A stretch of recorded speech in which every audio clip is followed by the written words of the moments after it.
Hi people, welcome back to my channel. I hope सब लोग बढ़िया होंगे। एंड लास्ट वीडियो में हमने देखा था कि कैसे वर्क की वजह से हमारा लाइफस्टाइल बहुत ज़्यादा स्ट्रेसफुल हो गया है एंड हमें बहुत ज़्यादा हेल्थ डेफिसिट देखने को मिल रहा है अपने अंदर, एंड हम बिल्कुल भी रेस्ट और रिलैक्सेशन का टाइम अपने लिए नहीं निकाल पा रहे हैं। ठीक है, अभी हम नेक्स्ट टॉपिक की बात कर लेते हैं।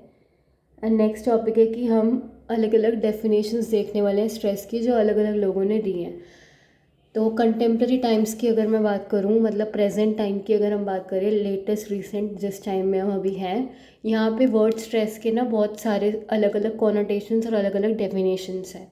मतलब वर्ड स्ट्रेस को और भी काफ़ी सारी चीज़ों से बोला जाता है, जैसे टेंशन हो गया, बॉडी का वियर एंड टीयर हो रहा है, या क्या कहते हैं बर्नआउट, या ऐसे कुछ सिमिलर टर्म्स हैं काफ़ी सारे जिससे वर्ड स्ट्रेस को बोला जाता है। तो काफ़ी सारे कॉनोटेशंस और डेफिनेशंस हैं वर्ड स्ट्रेस की आज के टाइम पे।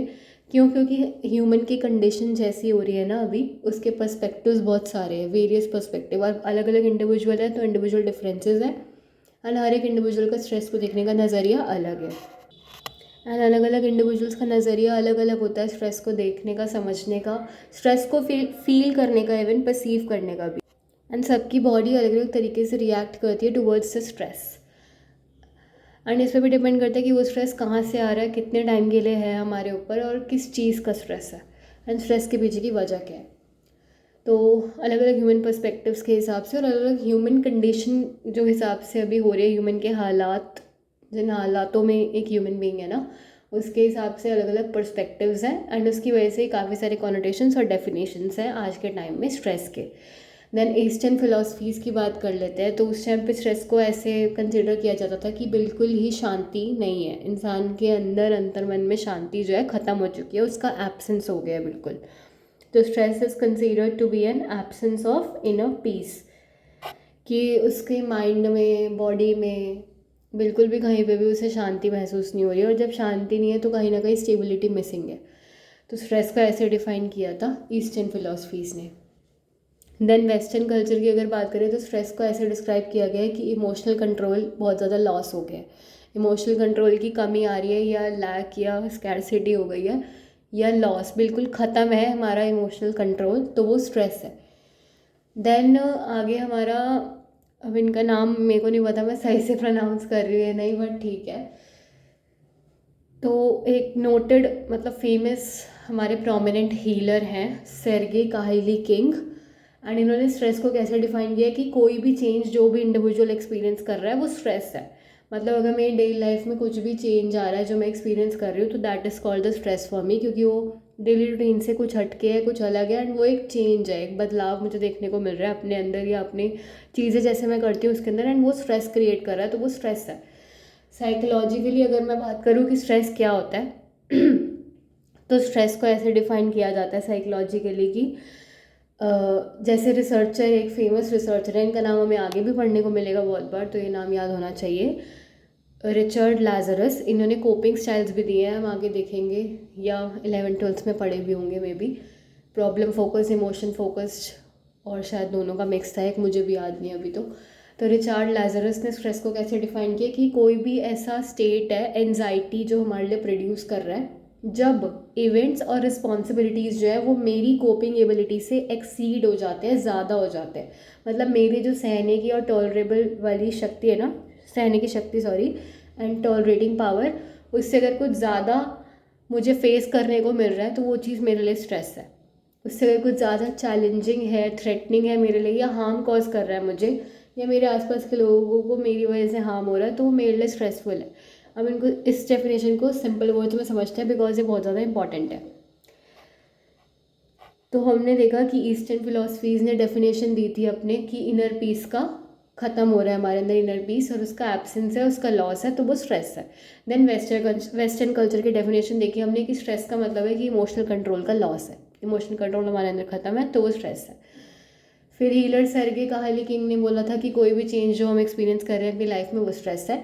Then main definition psychologically speaking, अगर मैं साइकोलॉजिकली बात करूँ, सॉरी, अगर मैं साइकोलॉजिकली बात करूँ तो रिसर्चर रिचर्ड लाजरस ने जैसे बोला कि वो एनजाइटी का वो स्टेट, एनजाइटी जब मुझे हो रही है उसका वो स्टेट, उसका वो टाइम जो मैं जहाँ पे मैं एनजाइटी फील कर रही हूँ, जो एनजाइटी कहाँ से प्रोड्यूस हुई है, उसके पीछे का रीज़न क्या है, वो एनजाइटी आई कहाँ से है, ऐसे इवेंट्स से, कुछ ऐसे एपिसोड हुए हैं मेरी लाइफ में उनसे, एंड मे बी ऐसे लोगों की वजह से। उस इवेंट्स में लोग तो ऑफकोर्स इन्वॉल्व होंगे क्योंकि we are social beings, and मेरी कुछ ऐसी रिस्पॉन्सिबिलिटीज़ की वजह से, जो काम मैं करती हूँ उनकी वजह से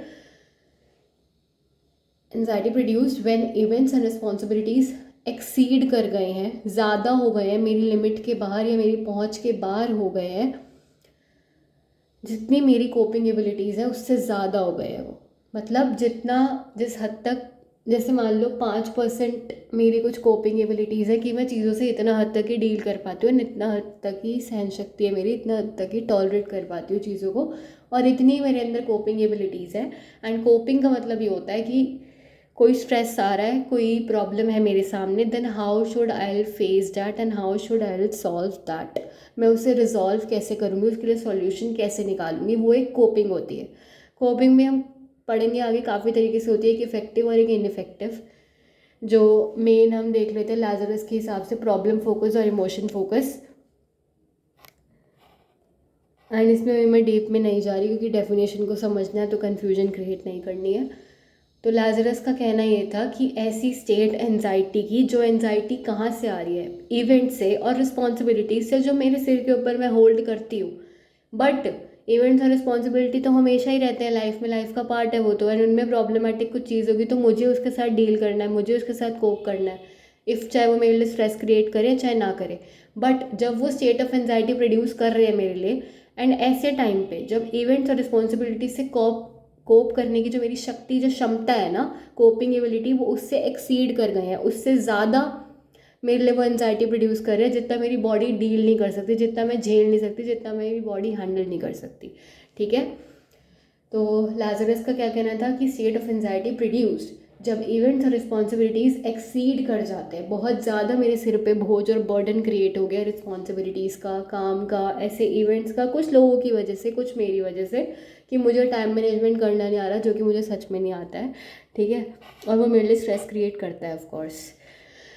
तो एनजाइटी प्रोड्यूस हो रही है, ऐसा स्टेट ऑफ एनजाइटी, ऐसा हालात क्रिएट हो रहे हैं स्ट्रेस वाले, एनजाइटी वाले, चिंता वाले, कि क्यों हो रही है, किसकी वजह से, क्योंकि इवेंट्स और रिस्पॉन्सिबिलिटीज़ जो मेरे सिर के ऊपर है वो इतनी ज़्यादा हद तक बढ़ गई हैं कि अब मेरी बॉडी उनको नहीं झेल पा रही है, और मैं अपने माइंड, मेरा माइंड उनको उनके प्रति कोप नहीं कर पा रहा, उनके प्रति ढंग से रिएक्ट नहीं कर पा रहा, उनसे डील नहीं कर पा रहा ढंग से, क्योंकि वो इतना ज़्यादा एक्सीड हो गई है, इतना ज़्यादा लिमिट के बाहर हो चुकी है, मेरी पहुंच के बाहर हो चुकी है, कि मैं अब उनसे डील नहीं कर पा रही हूँ। मेरी कोपिंग एबिलिटीज़, क्षमता मेरी कैपेसिटी से बहुत ज़्यादा हो चुकी है इस वजह से।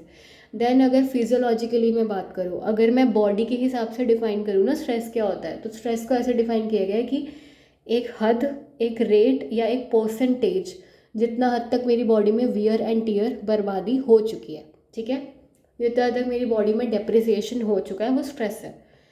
मतलब जितनी हद तक चीज़ें ख़राब होती जा रही है ना मेरी बॉडी में, फिर चाहे वो ऑर्गन्स हो गए, या मेरी बॉडी ज़्यादा देर तक किसी काम को लेके बैठ नहीं पा रही है, या किसी चीज़ को देख के इतना ज़्यादा फियर रिस्पॉन्स आ रहा है कि मैं उससे दूर भाग रही हूँ, फ्लाइट रिस्पॉन्स दे रही हूँ और उससे डील नहीं कर पा रही, तो वो चीज़, उससे कन्फ्रंट नहीं कर पा रही, फेस नहीं कर पा रही, वो फिजियोलॉजिकल स्पीकिंग स्ट्रेस है।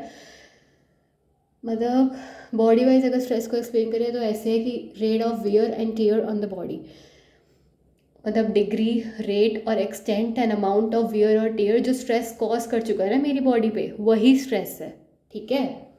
आई होप ये कन्फ्यूजिंग नहीं होगा एंड समझ में आ गया होगा। कुछ भी समझ में नहीं आया हो तो कृपया करके मुझसे पूछने का कष्ट उठाएं, मैं वापस से यही चीज़ समझाने के लिए बिल्कुल तैयार हूँ, मुझे कोई दिक्कत नहीं है। I am always there to help you with the topics you haven't understood. ठीक है। एंड कुछ भी डाउट हो तो मुझसे पूछ लें। And thank you so much अपना कीमती टाइम निकाल कर कीमती वीडियो देखने के लिए। एंड कीप सपोर्टिंग जिज्ञासा Jaggu for more videos. And thank you so much.